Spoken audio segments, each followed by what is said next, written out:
Good afternoon, everyone, and welcome to today's session on IP in the arts and entertainment sectors. My name is Trina. I'm the Director of Legal at IPOS, and I'll be the moderator for this session. This seminar is part of the GRIT initiative, which is an interagency initiative to support businesses and communities to better manage and monetize their intangible assets and IP in the COVID-19 environment and beyond. This is an initiative by IPOS as well as all the various stat boards that you see on the slide before you, like ESG and MCCY and NAC. There are two prongs to this initiative.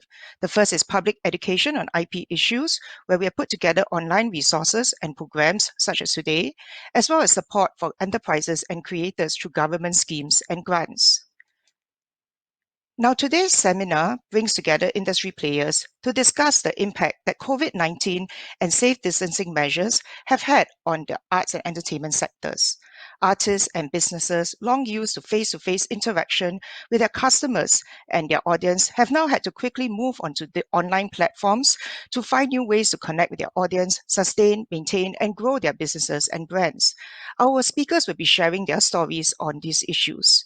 But before we start, I would like to touch on some housekeeping rules. We will be having some polls throughout the session, so please do participate. And if you are interested in asking questions to our speakers, you may leave questions using the Q&A function on Slido, and we ask that you state your name and organization. At the end of this seminar, there'll be a feedback form, and we hope that you'll complete it to tell us how you feel about this session. And you have any technical difficulties, please reach out to us using the technical chat function at the bottom right of the page. Right, to kick off the session, we will have the first poll. Do you think IP is important to a content creator or business owner? Now, while you think about this question and participate in the poll, I would like to introduce you to our distinguished panel of speakers. We have with us today Andrew, Chief Executive Officer from Zouk Group, Hari, Chief Commercial Officer of One Championship, Shahid, who is Head of Artist Services and Development Business at Believe, Ms. Lu, Singapore's Glamour Vintage Songbird, and Mark from Ella Cheong LLC. They will all be sharing with us their past experiences in pivoting their business into new models, and Mark will talk a bit about the IP legal issues that you may encounter when you move your business online. Now, to start off the presentations, we will have Andrew, who will talk about Zouk's digital transformation. Andrew leads a team of 300 people across Singapore, Malaysia, Hong Kong, and Las Vegas, and has successfully widened the brand's reach and offerings globally. We are extremely interested to hear what he has to share about Zouk's plans. And so over to you, Andrew. Thank you, Trina. So I'm just going to talk a little bit about how nightlife in Zouk has really pivoted during this time during COVID-19. So nightlife, as you know, is really all about social interaction and reveling in music in a shared space. We need to have people around and all together, and really COVID-19 has caused a big hassle, in this space. And so how have we navigated during this time, in this really pandemic? So right in the first bat, we had a partnership with Razer. So with Razer, we really did introduce to cloud clubbing. So we did this on Bigo Live, and it was really right even before the clubs were closed. So after that, when the entertainment venues were closed, we actually went and did a digital stream of Instagram and Facebook. And this was a 360 degrees portfolio in terms of F&B, fitness, and lifestyle music. And finally, we had a partnership with STB with a total virtual party to the next level with Futurescapes, a 3-day global rave on Zoom. So cloud clubbing, how did this come about? So actually, in the beginning, myself and Min Lan, who's the CEO of Razer, we kind of brainstormed to see how we could enter this space. So the first thing we did is actually we thought to ourselves, actually in China, they were closed down first in March during the pandemic, and they actually started doing the first stream onto some of the live stream platforms back then. So we wanted to enter the space first for Southeast Asia. So we actually had 6 sets over 4 weeks where we hosted Zouk resident DJs and local guest acts and garnered over 1.16 million views on Bigo Live. And this really reached the globe, and this was really our first pivot during this kind of initiative. So then when do we go after that? So after we went out to Instagram and Facebook, where we had our Zouk digital platform, where we really went onto so many different kind of avenues for content. So we had DJ interviews, we had live streams, we had cocktail masterclasses, and also fitness workouts. And one of my favorites was actually the recreational content, where we had Claudio, who's our Mambo Prince, teach Mambo moves to the Mambo community and also to people who didn't know about the Mambo. And finally, during phase 2, when we actually opened as a restaurant in Capital Kitchen, we had food features where we actually showed how we did we did some of our dishes in Capital Kitchen. So that was also great.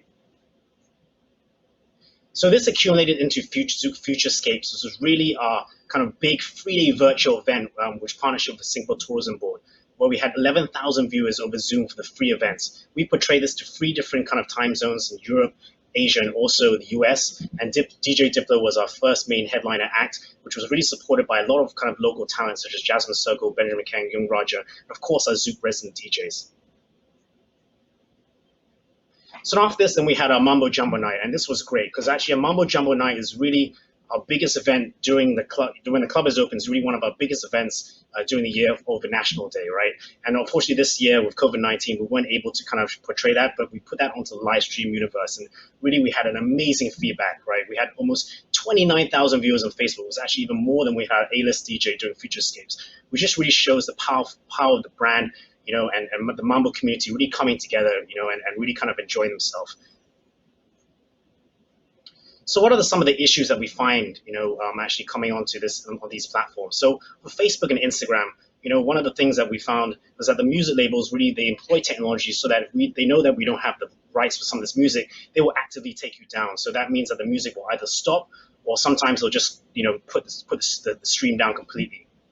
So there's no efficient way to clear these rights, unfortunately, and you know, on our offline universe here in the club, we speak to Compass and we pay them a publishing right so that we can use the music every year. But unfortunately, there's no equivalent body on the online.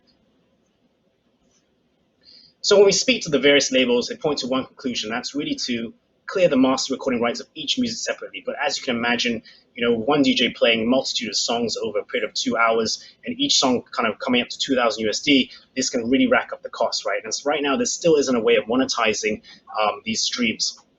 Despite having that, you know, a lot of our Zouk digital kind of community have really come together, and they don't mind kind of coming and re-engaging again. But as you understand, this is really an evolving space. You know, with the pandemic really coming and disrupting a lot of the offline kind of offline spaces. So everyone's going online right now, and everyone's kind of learning to kind of see what, you know, how to circumvent these issues. But you know, I think, you know, we're trying a lot of strategies to see how we do this going on. But hopefully there'll be a kind of a solution at the end of the day.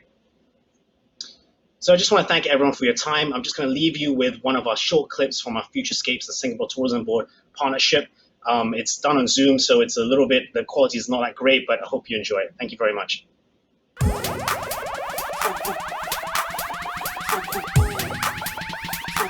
Zouk, I see you.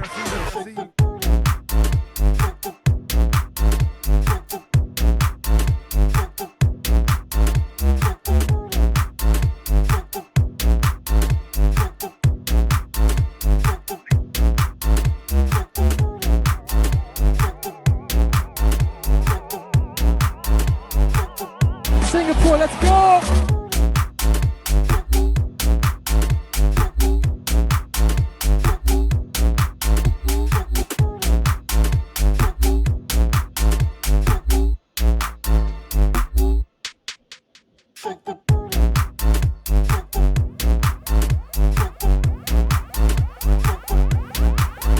Everybody, put the love up.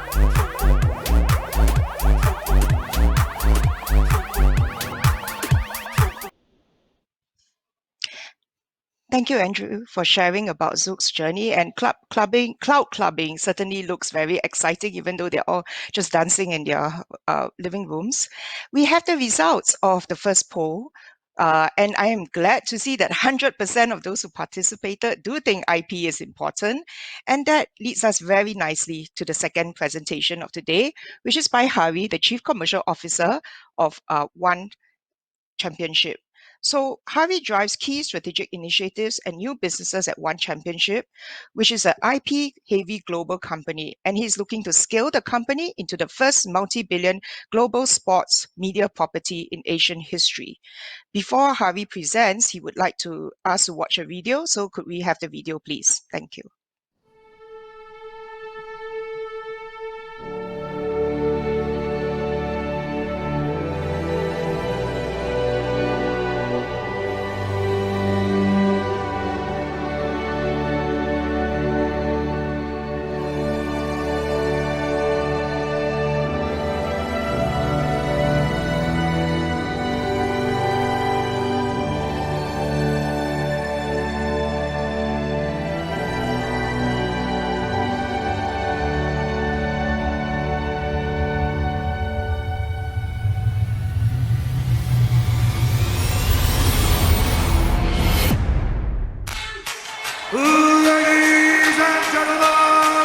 welcome to the most exciting global martial arts event, One Championship! Be careful making wishes in the dark, dark, can't be so when it hit that rock in the sides in the meantime. I'm just dreaming of tearing you apart. I'm in the deep details with the devil. No, the world can never get me on my level. I just gotta get you out the cage. I'm a young lover's rage. Gonna need a spark to ignite. And my songs know what you did in the dark. So light 'em up, light 'em up, light 'em up. I'm a fire.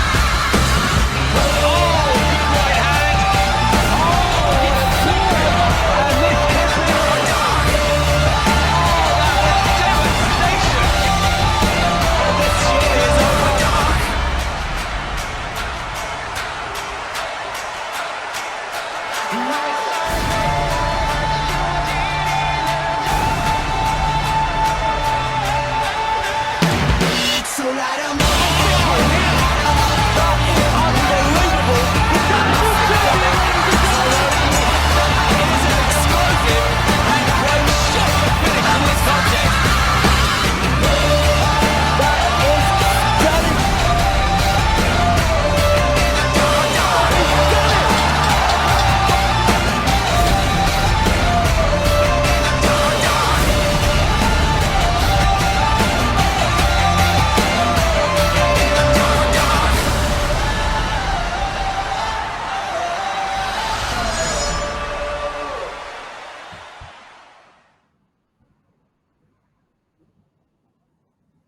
Thank you. Good afternoon, everyone. It's great to be here. Now, why are we here today? One Championship is Asia's largest content creator for Gen Z and millennials.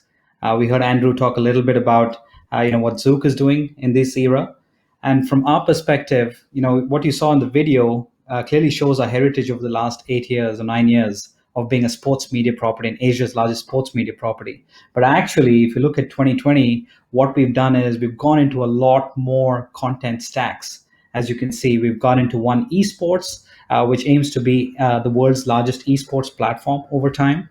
And we've also gone into lifestyle and reality television because we had to pivot, right? We had 5 months of no martial arts matches from February through July 31st, where we came back with closed door events. But we really had to put out new forms of content. And esports, again, can be played online 100% without packed stadiums. We delivered a very successful tournament back in June and July. And the Apprentice One Championship Edition, with our founder Chatri as the host, kicks off in Q1 next year. So we're very busy and very excited preparing for these things.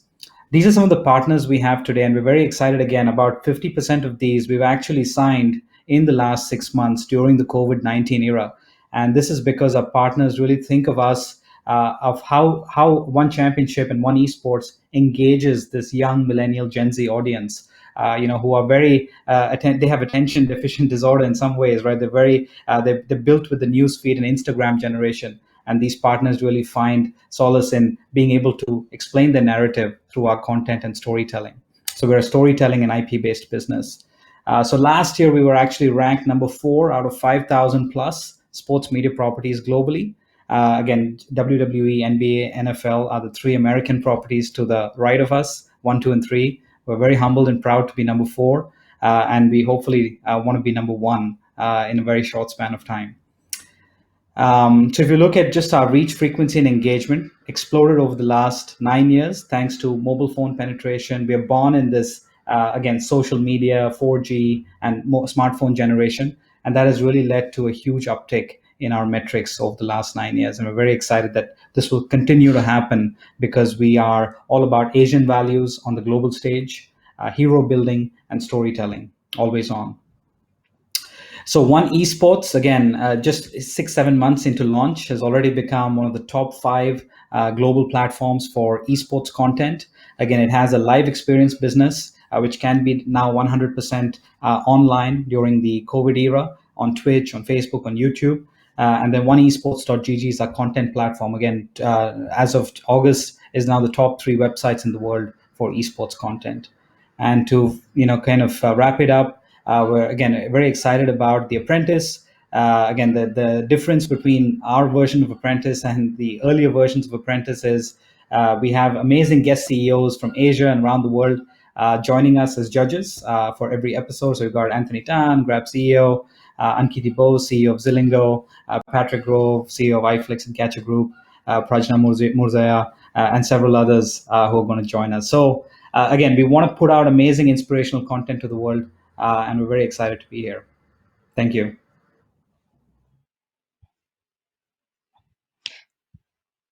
Thank you, Harvey, for that very exciting presentation. And I must say, I've always enjoyed the soundtracks to your videos. So next, we'd like to hear from the artist side of the house. We have Miss Lu, Singapore's glamour vintage songbird, who is a vocalist and songwriter who blends old school vocals with contemporary influences to charm audiences from around the world. Miss Lu is the winner of the Noise Award from NAC's Noise Music Mentorship in 2016. Miss Lu, please. Hi, a very good afternoon, everybody, and thank you, Trina, for that wonderful introduction. Yes, I'm a vocalist and songwriter and also co-founder of Loud and Clear, a company that was started by my husband and I to manage our independent music careers and also to organize events and concerts. The sobering reality for musicians who rely on live performances for a living is that live concerts are unlikely to return till the second half of 2021 at its earliest. It's heartening to know that the NEC is piloting small-scale shows in the near future, but the position we took as creatives and as a company when the gigs started being cancelled around March was that it was time to focus our efforts on digitalizing, globalizing, and adapting to the future that was actually already underway before the pandemic hit. We decided to focus on creating content and building relationships with fans, partners, and friends, for these are truly pandemic and recession-proof, building our brand, and to get ready for when the safe distancing measures gradually ease up again. The first thing that we did to keep the content and relationships going was live streaming. I started with zero experience, but together with my team, we learned what we needed to know when it comes to producing a professional live stream show with high quality video and audio on YouTube. With the experience that I've garnered over the past few months, anchoring and producing my own weekly live stream concert series, It's Live with Miss Lu, I've also put a video up that's on my YouTube channel right now if you're interested in learning more. These were free to view live stream shows with real-time engagement with the audience and were warmly received, especially during the circuit breaker period when both audiences and myself were longing for human connection. I was blessed that audiences were sometimes really generous with their contributions, and it was confirmation that we had spent what we had spent much effort doing was valued and appreciated. So these are just some of the themes that changed with every episode. We also produced our own 12-hour live stream featuring international guests dialing in from the US, Thailand, Taiwan, and of course, Singapore. Instead of feeling unmoored by the pandemic, this experience showed us that we could create new opportunities by making the best of the circumstances. In fact, if this was done pre-COVID, just the flight and accommodation costs, as well as logistics for our international guests, would have been a great barrier. Another thing that I started a few months ago and continue to do was my own subscription plan for fans and friends to join my inner circle with a monthly subscription fee. By being part of my inner circle, they don't just get exclusive behind-the-scenes footage, they also get monthly Zoom sessions where I get to hear their thoughts and feedback directly. I play them my new music, my video and content ideas, and we just build our relationship with one another as friends. One way of driving more signups was by creating ticketed and subscriber-only shows, such as this Broadway night live stream I did in May.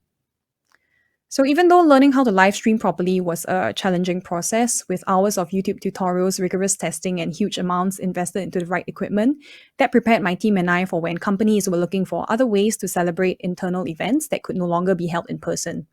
In a way, my free-to-view live streams on my YouTube channel became proof that my team and I could produce high-quality and engaging performances virtually, which could then be tailored to suit specific messaging and occasions. Not forgetting that we were in a position of privilege, our resources and expertise also meant that we could use these gifts for good. So this was an online charity concert that my friends at Vine Music Studio organized, where I was part of the lineup, and that benefited a charity that was helping underprivileged women in their back-to-work journeys. It's called Daughters of Tomorrow, and together we helped to raise more than $10,000 for their programs. Another example was Sunoco's Power Gig, which raised funds for Community Chess, the Invictus Fund. Another silver lining that came out of increased reliance on online engagement was the opportunity to do more commissioned work, where I could combine my artistry, creativity, and skills that I'd picked up and honed over the past few months to good use. Most recently, my team and I were commissioned by Lazada to rearrange a beloved classic home for their 8/8 National Day campaign, where we also recorded, produced, mixed the song, shot and edited the video for it. Here's another example that was commissioned by Sunoco, and that's up on my Instagram page if you're interested in watching it. In my opinion, this is actually a really good time for creatives and companies to remind ourselves of what we stand for, get back to the shed, work on our craft, and to try new things. So these are the things that I've done: create, write new songs, record, learn how to live stream, arrange, try out things like hand lettering and practicing it with videos. So once again, let's focus on creating and building things which are pandemic and recession proof. And these are content, relationships, and your brand, so that we're ready when things gradually open up again. Adapting hasn't been easy and it's an ongoing process, but the fact that you're here means that you're looking to learn and grow through this crisis, and we're in this together. So all the best, and thank you for your kind attention. Thank you, Ms. Lu, for sharing with us your journey and your positive outlook in these trying times as you chart new territories. We move on now to Shahid, who is from Believe, a leading digital distributor for independent artists and labels worldwide. Shahid is also the chairman of the Music Society Singapore, SG Muso, an organization that envisions a vibrant and viable Singapore music ecosystem. Shahid, please. Hi, everybody. Good afternoon. Thanks so much for the introduction, Trina. And I feel like Miss Lu did my work for me. Everything she said there, I agree 100%. But as Trina introduced, I'm wearing two hats today, and I thought it would be quite useful for everybody to understand, what SG Muso does, the Music Society Singapore does, and separately Believe as well. So first and foremost, I think we need to go a bit of an origin story, because SG Muso has been around since 2012. We're a registered nonprofit society, or we were a registered nonprofit society, with the lofty vision of realizing a vibrant and viable Singapore music ecosystem. So our organization really came about at a point where we found enterprising music people like Ms. Lu that were really keen on establishing a homegrown local industry. And amongst the council members and us, we committed ourselves privately and collectively towards this vision. So in the past 8 years, we've seen the rise of exciting commercial music artists across all genres, adding tremendous value to venues, events, brands, amongst others. So whether that is in dance music, electronic, pop, hip hop, indie rock, doesn't matter. There's been a lot of value add from local artists. So we focus our efforts in the past 8 years in 3 areas: skills, opportunities, and advocacies. So with skills, we looked at it from an experiential point of view, because there are many, strong music academies, and we want to give something that was above and beyond. So we worked on production week with Grammy Award-winning producer like Steve Lillywhite. We had a Music Matters Academy with Coalition from Canada that manages top artists there. And with opportunities, we focus on export programs in potential markets in partnership with STB and NEC as well. So I think there's and with advocacy, I think we've also been driving the conversation with our government agencies, media, broadcasters, to shine a light on this existing talent that is here. And I think this is the big point I'd like to make, that there is talent here, and with COVID restricting travel, again, I had to reiterate, there is talent here. So there's an exciting opportunity to create exciting, engaging content with Singapore artists. So, but as I said, this was our history. This was the last 8 years, but we're actually moving into a new chapter. We've made a big change this year. And the change, it was coincidental that it came with COVID, but it was also fortunate that we've been working on this for the last 18 months. And so what we did was we actually moved SG Muso towards a charity organization registered under MCCY. So, and we've changed our direction also to focus on supporting, amplifying, and educating music people. And we define music people as artists, musicians, songwriters, producers, basically anybody that falls within the net of being a value add to the music industry. So the problems we address really is in four areas. We see that there's a shortfall of support and investment in our value chain. The experience and livelihoods of music people has already been very fragile pre-COVID, but COVID really accelerated that process. Overnight events were cancelled and so forth. Secondly, we also looked at the demand shortfall and audience base. So we noticed that music people rely wholly on the presence of an audience, and largely in the past it was live audience, physical spaces as well. And then the third point is we're also looking at the undervalued nature of the Singapore music culture and narrative. So we've had polls that show that a lot of people deem artists and music as non-essential jobs and so forth. So we're really looking at reframing that as well. So amongst the things that we've been doing this year already is to actually focus on providing a lot of info session and information to the artist community. How can they adjust? A lot of things that Ms. Lu was saying is a lot of what we've also been reinforcing and echoing as well. So, but on top of that, we've also done online events. We're producing a remix 5-part series that invites a producer and an artist to remix a song live with a live audience. We've actually produced Fund a Gig, which pays for an artist to live stream to an audience as well. That's supported by donations from public. And upcoming, we're also doing a ASEAN Music Showcase. So there's many more events like this that's coming up. So that's SG Muso. And I've put a little link there for you if you happen to want to donate and support our causes. It's there as well. And then very quickly about Believe. So Believe is an independent music distributor. And we have a mission to really serve artists at all stages of their careers with expertise, respect, fairness, and transparency in all local markets. And local markets, I think, is a very, very important part of the equation here. We've actually been doing this in this part of the region for the last 17 years. And we've actually grown primarily through organic activity to the point where we are actually growing year on year about 40%. When I joined the company 7 years ago, we were at 200 people. We're now 1,200 people headcount worldwide.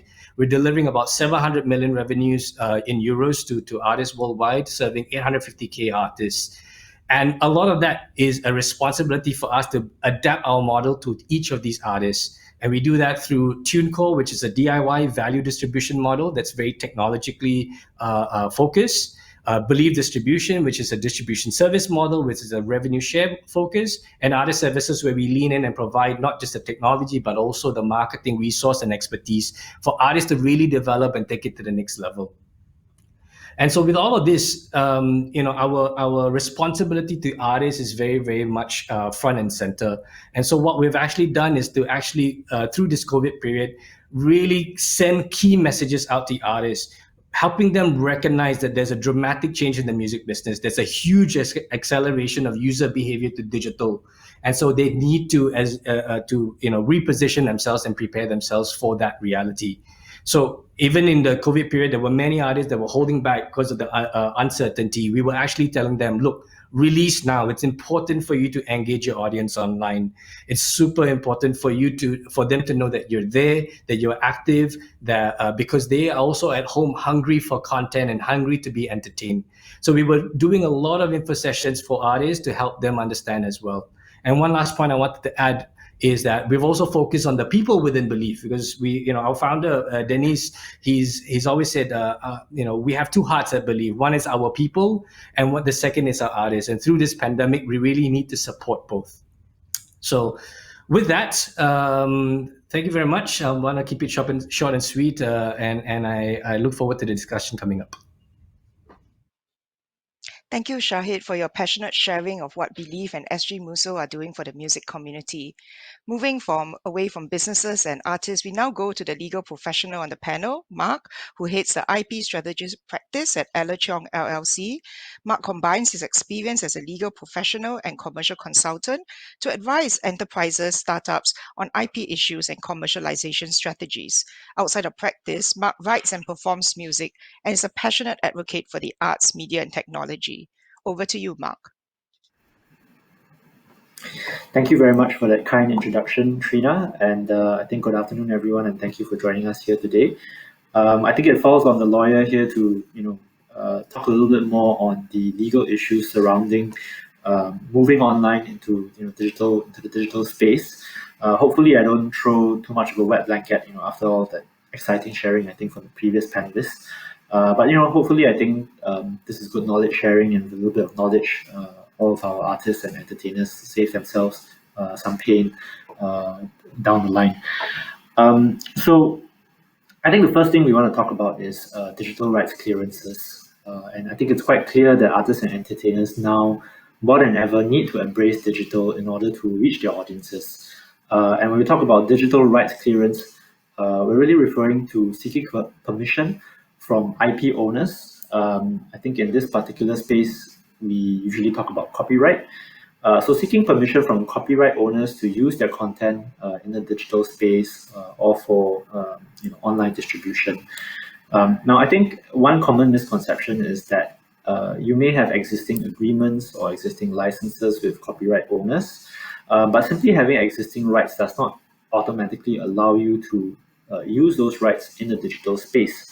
The reason for this being that the digital space is often seen as a distinct medium from using copyright work in the physical realm or in real life performances, that sort of thing. So a lot of it depends on exactly what your agreement says, the terms of the license, how they have scoped the license that has been granted to you. And that will determine whether you can actually bring that content to a digital space.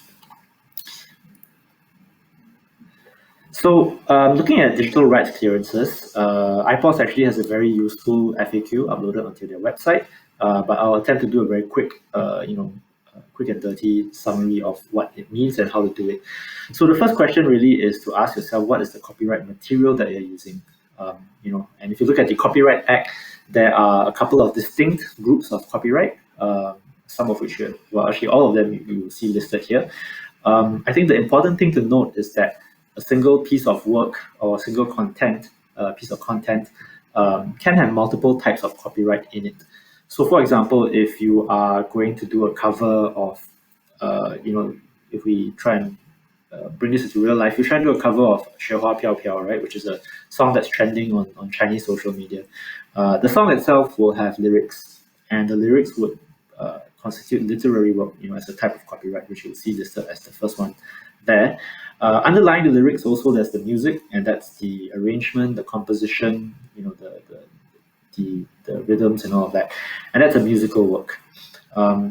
Individual songs may also be recorded, so there may be multiple versions of the same song recorded by, say, different artists or different versions of the recording, and those can form sound recordings as well. So all of these are different types of copyright. I think to complicate matters, these rights may be owned by different entities or different people. So the literary and musical work tends to be owned by the artist or the music publishing company. The sound recordings may be owned by the record label, for example. So having established, what type of material you're using, I think the next question to ask is, what are the rights that you need? So really to ask yourself, what is it that you're doing with the work, right? And if you look again at the Copyright Act, there's a list of rights that the copyright owner is able to exercise. And of course, if you are trying to get rights clearance for these, you need to get permission to use some of these rights. So if you're trying to, again, back to the example, you're trying to perform a cover of 雪花飘飘 online, then you'll need the right to reproduce because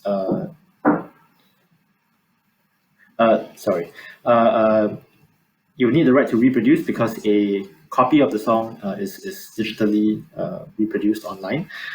You need the right to perform. Presumably this is for commercial purposes, so it's available to public audience. And last but not least, also the right to communicate, which is really the right to transmit via electronic means the work. If you're going to change certain aspects of the song, change the lyrics, you're going to change the arrangement, then you would also need the right to adapt the song. Last but not least, the question is, how do you get permission, right? I think this is the most important question. How do you get permission to use the material? There are really two ways to go about doing that. The first is to obtain a license from the copyright owner. So it could be Fei Yuqing himself or his music publishing company or his record label.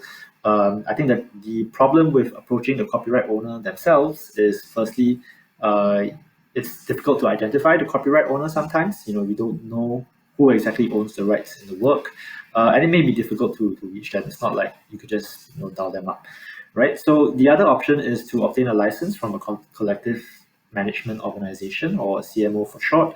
What a CMO does is that it acts as an intermediary between the copyright owner and the users, and they collect licenses and grant licenses and grant permissions on behalf of the copyright owners, and then distribute those accordingly once they've been collected.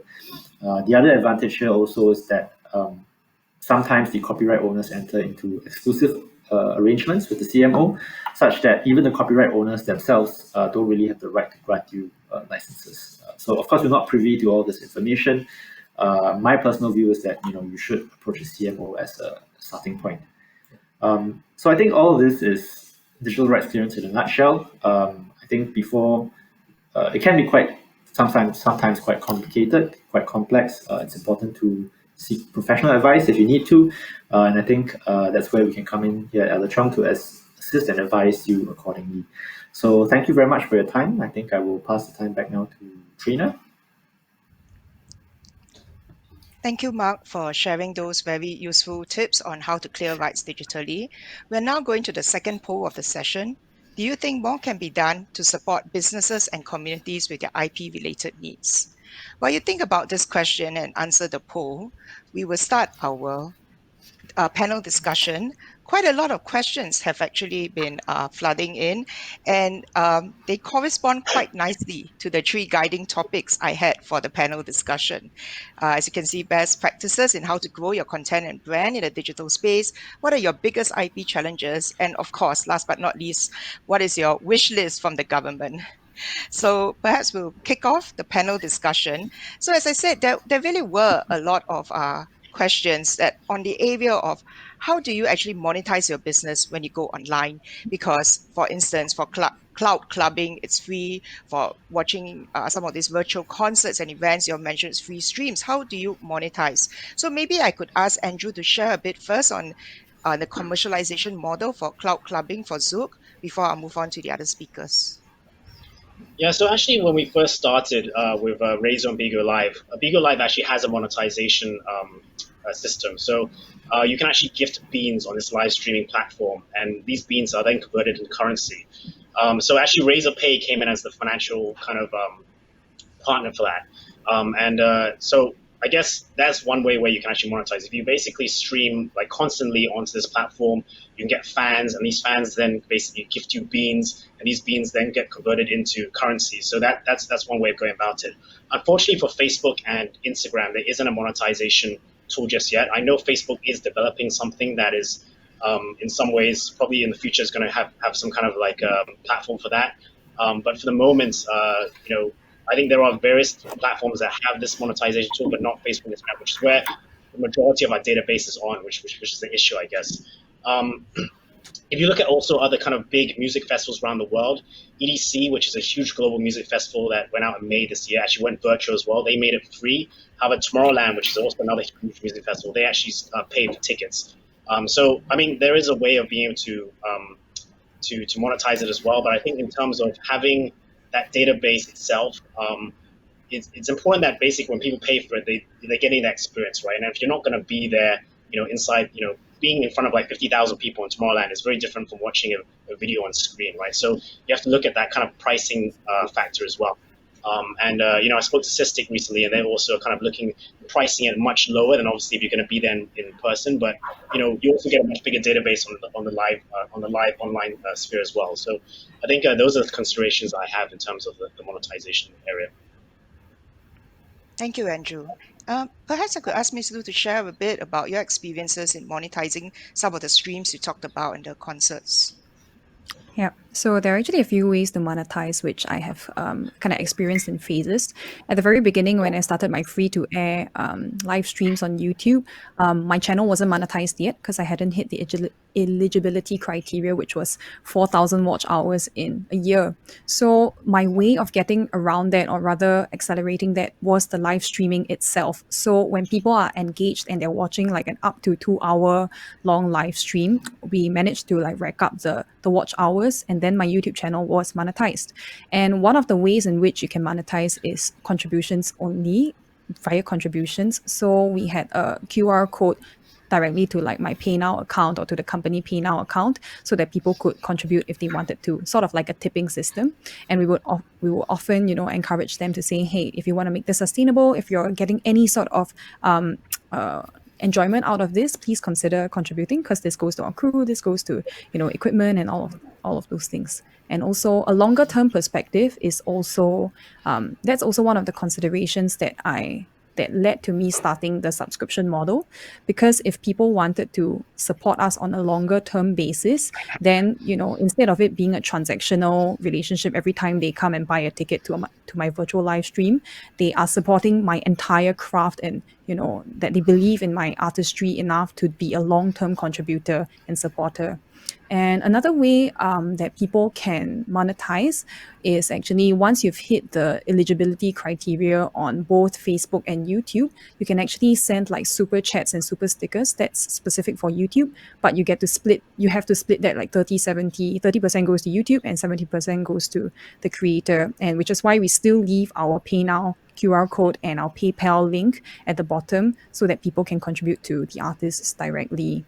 Yeah, so I also tried out a ticketed live stream, and it's a new thing that I think Facebook has recently implemented. They've kind of given me some prompts to say, hey, if you sign up now, you can create your own ticketed live stream and start charging people for it. That's all built into Facebook itself. But how I did it was on my website, which is powered by a host called Benzugo, where I could put a password to that particular page and host it as a unlisted YouTube live stream. So once people buy tickets, they can enter and then they'll be able to watch the live stream. So these are the few ways that I've experienced. Thank you so much for sharing those tips. I'm sure those listening in are busily scribbling down all the various possible models you have shared. And I see Shahid nodding his head several times during your explanation. So are these the kind of tips that Yay. you are giving the artists as well at SG Muso? Yes, absolutely. I think there's a lot of what Miss Lu is doing, which is, I would say, frontier work for an artist to be able to do it, because she's figuring it out by herself, and I really commend her for that. And as what Andrew was saying, I think both of them pointed out that the way to be able to kind of monetize is really very platform specific at this moment. So it's an understanding of what the limitations are, how each platforms kind of work, and kind of adapting to that as well. So for an artist, I think you can control quite a lot of those movements yourself and be able to have that direct to fan connection, which is so important. But then for an organization at scale, you've got a different set of challenges as well. How do you build in monetization, that will be able to scale, or I wouldn't say replace the live experience, but effectively we have to. And I think that's one of the drawbacks of live streaming at the moment, which I think we will see a lot of advancement in the coming days, which is how do we recreate that live physical experience within our laptops or speaker systems, because I think that really will then start to have a very creative, fun content environment for us to play in and interact with audience. One of our partners in Thailand, for example, they kitted out the entire studio, put wall-to-wall LED screens and live and sold tickets and provided them Zoom access, and actually created a content environment because then they can interact with an audience, actually talk to them rather than it's just one way. So I think that there's a lot of experimentation that artists and businesses can and need to be doing to be kind of ahead of the curve. And I feel that monetization is one part of the equation, but really figuring out how to enhance this new experience is really where this frontier is at this moment. Thanks, Shahid. Actually, you hit the nail on the head. This is a question I've been dying to ask Andrew and Harvey since I first heard that they're going to be on my panel. So, clubbing, you need the physical environment, the mood, the music, the heightened emotion. Same for arena sports, right? I attended one mixed martial arts competition years ago, and good grief, the fighters weren't that great, but the environment and the fans and the excitement, how do you create that online? I know the soundtrack for your videos are extremely inspiring, but what are the factors you have in mind when you recreate it? Maybe I could ask Trina, Andrew I to think share first, and then Harvey. Yeah, I mean, I think to be honest, I'd hate it to say that it's actually you can replace that kind of physical experience with a live stream. But obviously, we try to get as close to it as possible. I think a really good example of this is really our Mambo nights that we just did recently, right? Where we had kind of like some of our Mambo King and Mambo Prince, I think, dancing with the DJ next to it, right? And they have obviously this huge, strong community, feel together, especially this 28-year kind of history with Mambos, right? And we kind of had decorations in the back. One of the things we did with Futurescapes, for example, was that we had Vice, which is this kind of media company, US, do virtual AR backgrounds. So when you were dancing, you basically had like the Malayan kind of like floating around in the back of your screen and everything. So these things I think can definitely contribute to this whole feeling, and I think but I don't feel it's ever going to replace it. I think it's more like something like it has synergetic abilities with how where we're going to. I think one of the things that we're trying to actually trial out in the future is really seeing how we can live stream our club. Even when we do open up in the future, live stream our live club to kind of like people around the world as well. So imagine if you kind of we had kind of cameras all around our club, and then you can almost like when you're at home, you can actually kind of feel what it's actually. You have almost like a 360 view of the club. You have like an A-list DJ playing, so you don't even have to kind of be in the club. You can feel and kind of maybe you can have even VR goggles that you put on and kind of look around like you're actually inside the club. So these are things that we're kind of trialing in the future, but I think right now it's still in like a very kind of preliminary stage. Mm-hmm. Harvey, how about you? Yeah, Trina, you're right. It's very difficult to replicate the ambience of the stadium at home. But since day one, I think in some ways Chatru had created this IP machine and this product machine that can spit out amazing content, inspirational content, a lot of storytelling every day. That in some ways we were set up in a decent way for this year, even though no one expected it. So he's really spent almost 2,000 hours of his time being very maniacal about the product, even before COVID, so that you have 10,000 people at, let's say, the Singapore Indoor Stadium, but what about the 40 million people, 50 million people watching at home? He wanted the fan watching at home or on YouTube or on Facebook to be sucked in to that real experience. So maniacal about the lighting, the sound, the music, the pyrotechnics, what kind of wristbands the fans are wearing in the stadium, so that it has this effect like stars in the background. So all of that was planned over the last 8 years. So now when we do closed door stadium events, so we just started on July 31st. Every 2 weeks now, we're bringing closed door events. Started in Bangkok and moving its way down to Singapore soon, just given border restrictions and travel restrictions and other things. But now, except for the fans sitting behind with their LED, wristbands, everything else is exactly the same. The lights, the pyrotechnics, the athlete walkouts. Yes, for the athletes competing, it's not the same at 10,000 people clapping in the stadium. But I still think that the product had evolved to a certain level until 2019. That this year, when this pandemic struck, we were able to pivot. Actually, why we stopped for 5 months was only because of zero travel and even social distancing. Now with phase two and so on in many countries, we're able to at least do a closed door event. But I think it is extremely challenging to pull it off and to monetize as well. And we are actually a bit fortunate because right now, if you look at sports all around the world, for example, in Indonesia or Philippines or some of the core markets we operate in, they're all pretty much shut down. Like there's no Philippines Basketball Association, there's no Liga Satu in Indonesia. So we're the only ones who've come back. And yes, we see what's happening in Europe with the Premier League. We see what's happening in the US with NBA. and we want to be up there with them, executing closed door events for fans watching at home, because there's just a dearth of live sports. So even if our product is not A plus like it was in the past, it's probably still a good A minus, even in this pandemic, the closed door. Trina, if I can add something. Sure. Yeah.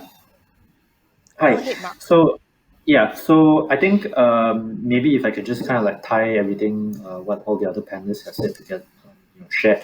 I think we are still at the early stage, as Shahid mentioned. We're kind of like at the frontier, and you see that commercialization and monetization is happening in a very distinct fashion, on different platforms. But I think we've seen something like this before, with Spotify and Netflix, and those things used to be heavily pirated or distributed quite freely online.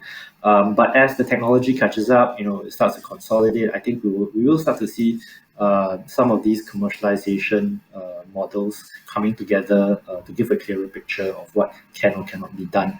And so I think some of the other panelists have mentioned things like VR, AR as well, which help to recreate some of the ambience and some of the heightened emotions. Although if you are looking for a very low tech solution, alcohol is very helpful. Um, and I think from the legal perspective, we also need to think about protection, and I think the same thing applies for technology. We currently are struggling also with. Piracy has been around for a long time. Think about Napster, and the law never really catches up.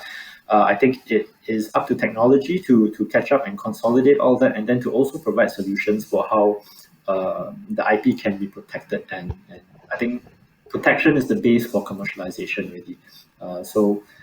I think we are still at the beginning of the technology curve, and we'll see what happens in the future. Thank you, Mark. I think all of you raise in your own ways that technology is catching up, and we are all looking for the platform providers to come up with new ways to help us monetize, as well as technologies like VR, like Andrew was describing, having a virtual party in your room with maybe 2,000 people, but actually just dancing around in your pajamas. So Ms. Lu mentioned about how we need to start looking at pandemic-proof, recession-proof ways of carrying on business. I would like to ask each of you to just say, do you think that going digital, the transformations that we've all been forced to pivot towards, is this something that's going to last and become a staple part of doing business? So maybe I could get Ms. Lu to start first from an artist's point of view before I move on to Andrew and Hari and Shahid. Yeah, I think definitely. Like I mentioned, this was already a shift that was underway before the pandemic hit us. And especially for musicians in Singapore, we know that the market is not going to be able to sustain our careers. So we have to look outwards. We have to globalize. And digitalizing is a really good way to kind of even the playing field, to let us have access to people from all over the world. Sometimes I look at my analytics and I'm surprised. I have people listening to me in Brazil. Like sometimes their first language isn't even English, and yet they can still understand and they appreciate the themes, the lyrical themes of my music. And that is really, really heartening for me to know. Yeah. So I think it's not just a thing for now. And I think the focus on building relationships also kind of it's pandemic proof, recession proof, and also trend proof. So if you build that relationship with, let's say for companies it's your customers, and for myself it's my supporters, my listeners, my fans and friends. So even if COVID, the safe distancing measures ease up and we can still meet in person, and whatever way I choose to apply my creativity and distribute my music in future, even if not live streaming, if they believe enough in what I have to say, what I'm doing with my music, it's gonna go on regardless of platform, regardless of medium. Yeah. Thank you. Thank you. Hari, there was a specific question for one that you shared with some of the properties that you are choosing to basically go global, go online, like The Apprentice. Are there any other properties that you're looking at? And when you look at it, do you think about going digital? Yeah, I think we're a 9-year-old sports media property. Again, if you look at NBA or NFL, they're all 50, 60 years old. Formula One, 70 years old. And our numbers have so far just eclipsed Formula One actually in terms of reach, frequency, and engagement. So a 10-year-old property, homegrown in Singapore, and a global one like Formula One. And how were we able to do that in just 9 years? I think, again, from day one, we embraced social and digital media. From day one, we embraced, just broadcasting our content on channels that the young generation, the Gen Z and millennials, where do they hang out? Right? Is it Instagram? It used to be Facebook, but now it's probably Instagram. It's Twitch for gaming. So we really need to be where the puck is going forward, right? And 5 years ago, we needed to be there, right? So over the last 5 years, we've really invested in pushing our content on these platforms where the young people are. And why young people? Because young people are future proofing a lot of businesses, right? That this is where companies need to invest. So the current 18 to 30 year olds will start spending, thinking of their brands. What do they stand for? This is the generation that, again, as I said, has very fleeting attention spans, but brands need to engage. And so digitalization has been core priority for us. Of course, someone will love to still watch our matches on a Channel 5 or on any free-to-air or cable channel, but social media and mobile phones have been extremely important for us to crack. Why stop there? We may even want to, at some point, in this world of partying in your room, have a VR glass, right? And that can make the content you're putting out, whether it's a concert, whether it's a match that we're doing, whether it's anything else, more immersive and more relatable versus just relying on a laptop and some speakers, right? So I think this is, you start seeing some of these trends really being accelerated. I think to Ms. Lou's point and Mark's point, some of these things were already happening, but they were not happening very fast in terms of adoption.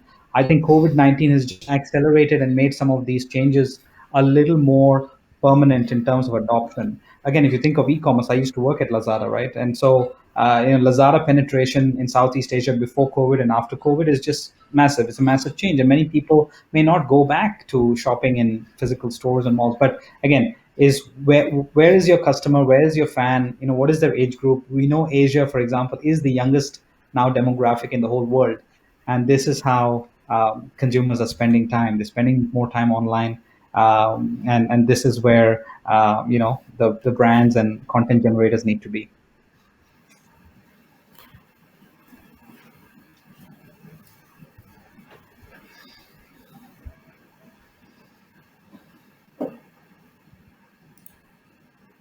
Okay. So, Andrew, it looks like virtual reality is something a common trend everyone is talking about.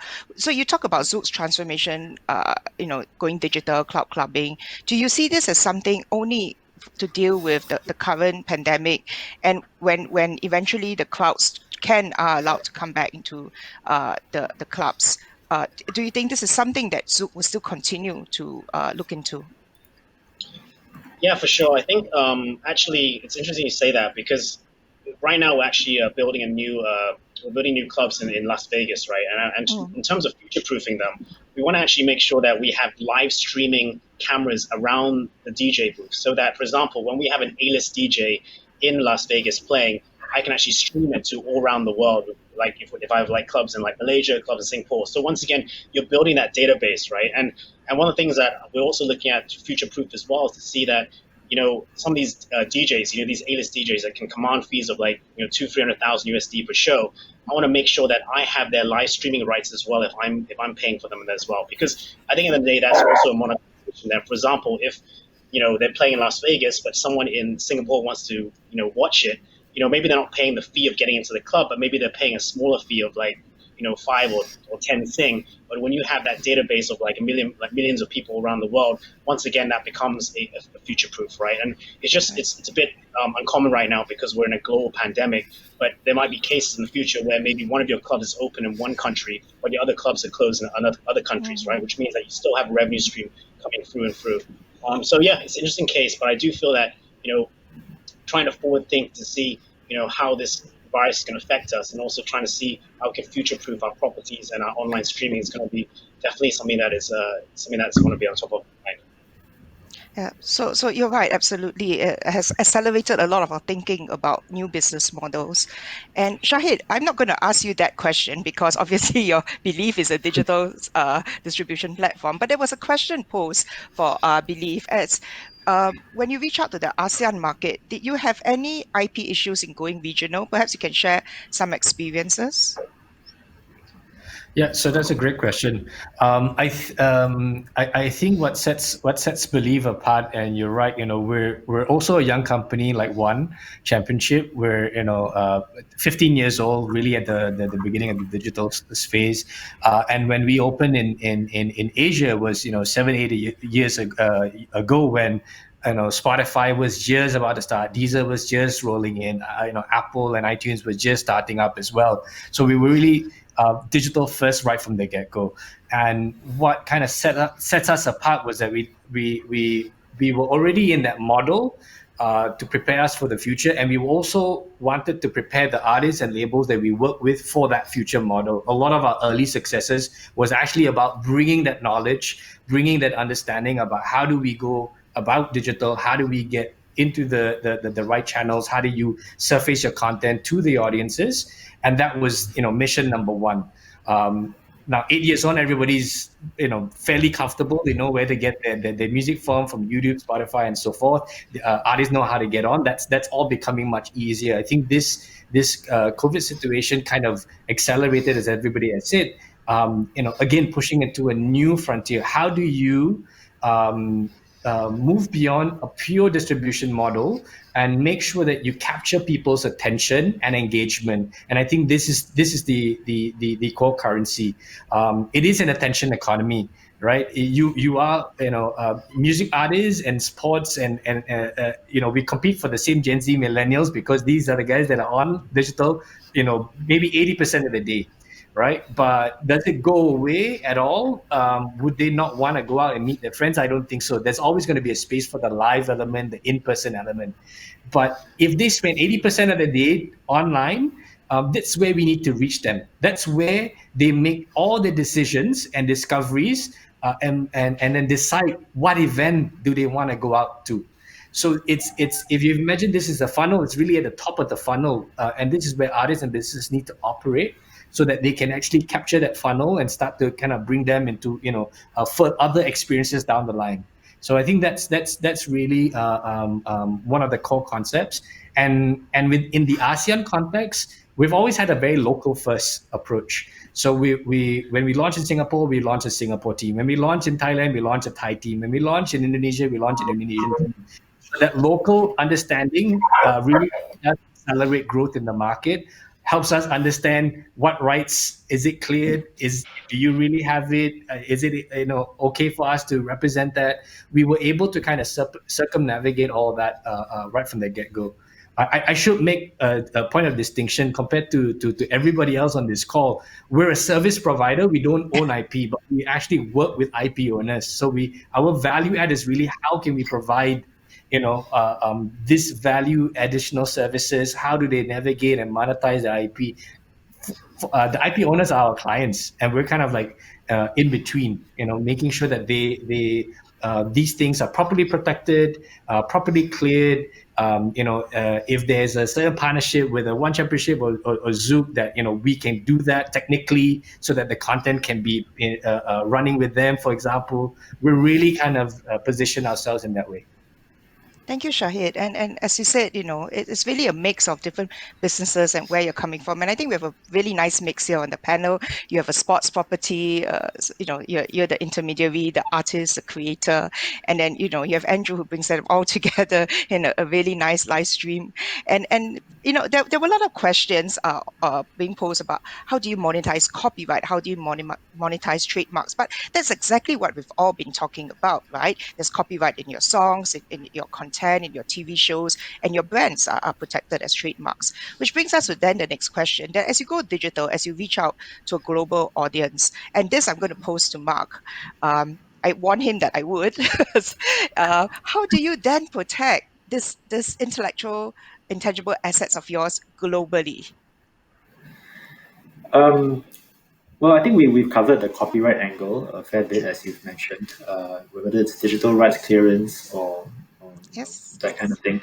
But when you talk about brands, there is the trademark angle. But branding is more than just your trademark. So a registered trademark is it's a legal tool. But branding also includes other things like the the customer experience, your brand story, your brand identity, all of that.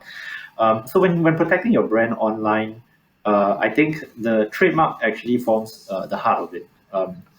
Why do I say that? Because when you look at the digital space, it's just one platform, right? It's a global platform. IP rights like trademarks, copyright are territorial in nature, but the digital space is global in nature. And so if someone tries to say write on your brand by creating another Facebook page, right, that uses the same name as you or uses the same brand or the same logo as you're using, or they try to create another social media channel that uses likewise the same branding and logo and all that.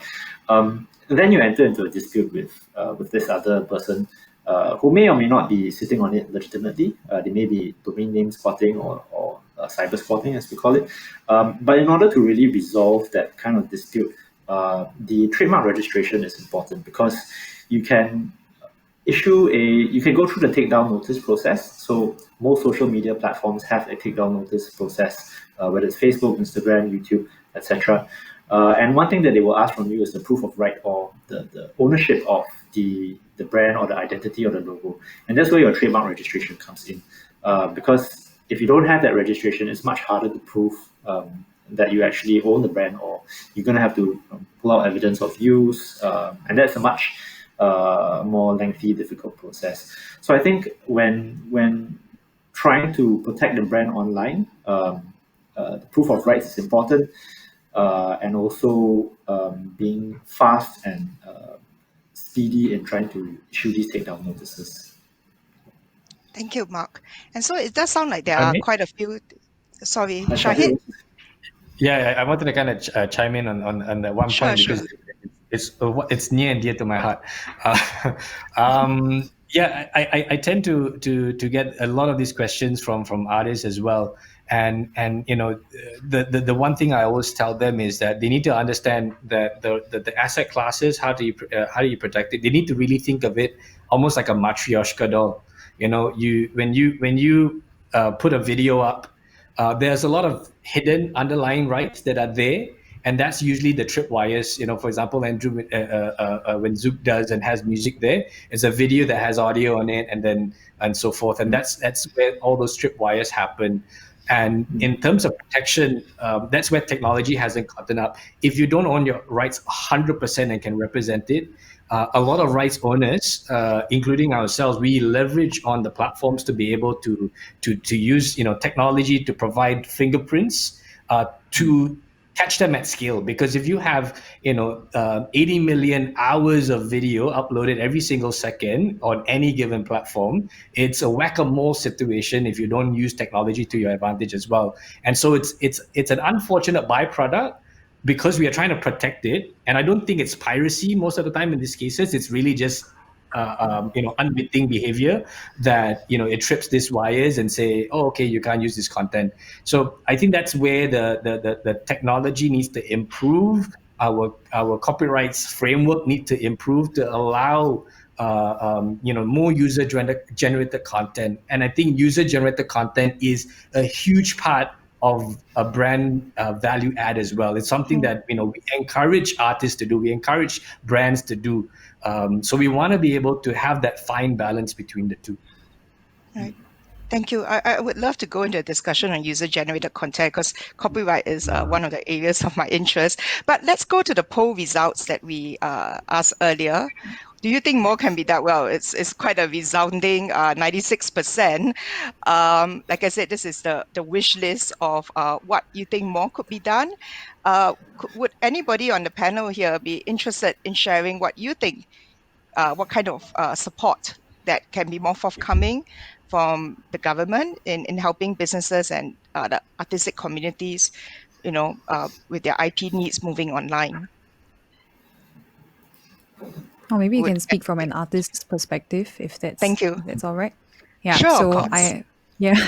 because everybody is moving to this online space, and Yes. because I've done some live streaming myself, so some of my peers do come to me with questions that I feel like that it could be clearer for more people, especially maybe some specifically Singapore context, those that's in the Singapore context. So maybe that's something that, I don't know, maybe SG Muso could look into to kind of educate the artists to do that. Yeah, I think that's going to be great because people don't even know where to begin to look for answers. So I think, yeah, maybe SG Muso might be a good place to start. I'm glad we brought the right mix of people together. So I'm afraid that the discussion is really interesting, and thank you so much for generously sharing your insights. Unfortunately, I've been given a heads up that we are running out of time, so I need to draw this panel discussion to a close. And I think we've answered, in the discussion, most of the questions that the audience have posed. And so I would need to, unfortunately, say a very, very big thank you to each of you for taking the time out this afternoon to share your experiences and insights and talk about the challenges and where we're heading to in this new normal. So thank you, Andrew, Hari, Shahid, Ms. Lu, and Mark. But before we leave this session, I would like to ask the audience to please share your feedback with us when you return to the programs page. There is an orange button right at the top. And if you're interested in finding more about GRID, if any of you on the panel are also interested in finding about GRID, reading up on the resources and some of the schemes that are being offered by the National Arts Council, IMDA, Enterprise Singapore, you can visit the URL on the IPOS webpage, or you can or you can scan the QR code that you see on screen now, and you can find out more. And feel free to always drop us a line about how you think we public agencies can maybe, whether through our own schemes or through working with organizations like SG Muso, create more support for both artists as well as businesses in the arts and entertainment sectors. So that leaves me to draw this to a close, and thank you all once again. Thank you. And Thank you. Thank you. thank you. Really interesting session. I wish it could go on forever. Yeah, and it's nice to know that the alcohol business is having a good sideline, positive effect on it. All right, thank you everyone once more. And I need to announce the next session. So coming up at 4 o'clock is another seminar on how to protect and manage your brand in the COVID-19 times, a Lego story at 4 p.m. Thank you everyone for joining us. Have a good afternoon.